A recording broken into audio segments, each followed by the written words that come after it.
The Kia Seltos and Renault Kadjar have loads of showroom appeal, but in a category where value for money is crucial, does the Renault do enough to offset its shorter warranty? Let's find out.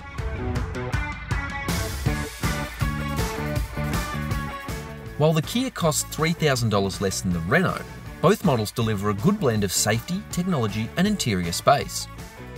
Challenging top sellers like the Mitsubishi ASX and Hyundai Kona, the Kia has a giant infotainment screen as its drawcard feature, while the Renault relies on its stylish European design.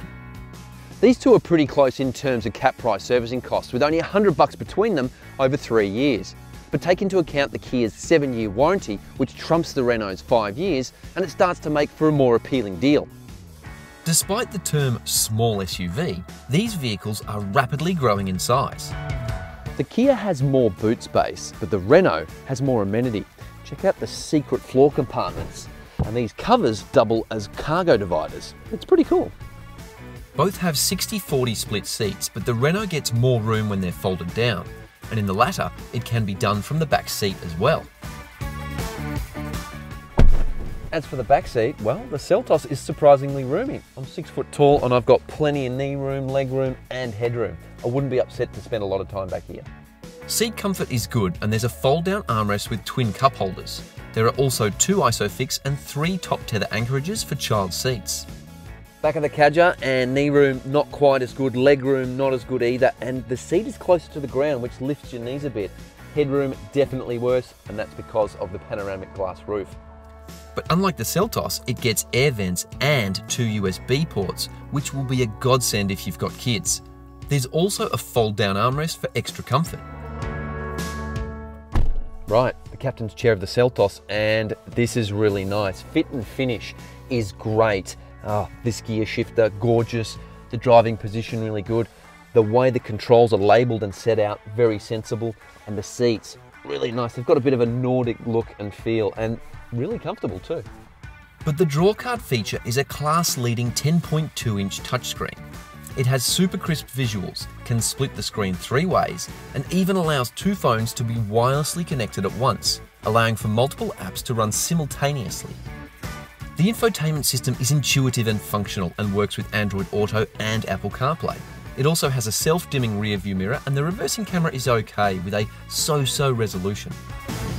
Well, as for the Kadjar, it can't match the Kia for fit and finish. It just doesn't have that same quality feel. The controls aren't as elegant, the materials don't have the same quality, and even the gear shifter looks and feels a bit old. But you can see why it's more expensive, fitted with heated front seats, power adjustable for the driver, climate control, a high quality Bose stereo and a lovely panoramic glass roof, none of which the Kia has. It also gets a lovely digital instrument panel, adding a high-tech feel.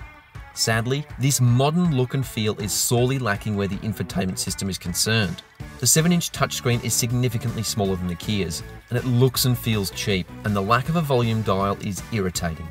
The R-Link infotainment system is average, slow at times and not very intuitive, but Apple CarPlay and Android Auto are its saving grace.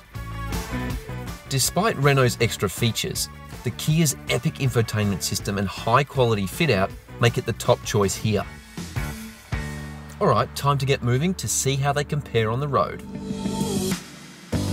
So we're starting in the Seltos, and it's a great little urban runabout, and it has surprisingly good ride comfort.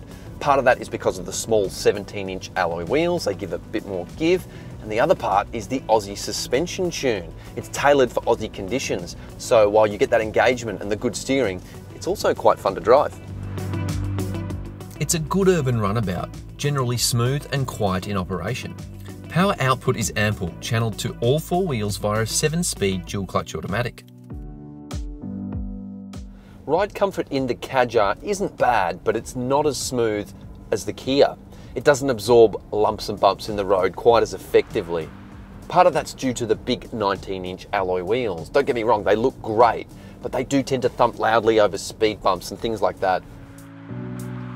The Renault runs a smaller turbo petrol engine also hooked up to a 7-speed dual-clutch automatic transmission, and it's a neat pairing. Claimed to be more fuel efficient, 6.3 for the Renault and 7.6 for the Kia, our real-world testing bore this out. and both have enough safety tech to warrant a 5-star ANCAP safety rating. But the Kadjar's autonomous emergency braking system doesn't work at higher speeds like in the Seltos, and it also misses out on active lane keep assist. That said, the Kadjar is a big step up for Renault. It drives well, looks great, and gets premium items not found on the Kia. But it can't match the Koreans' fit and finish, tech, or interior space. While both cars deserve an award for their stupid names, ultimately the Kia's longer warranty and lower service costs make it the deserved winner.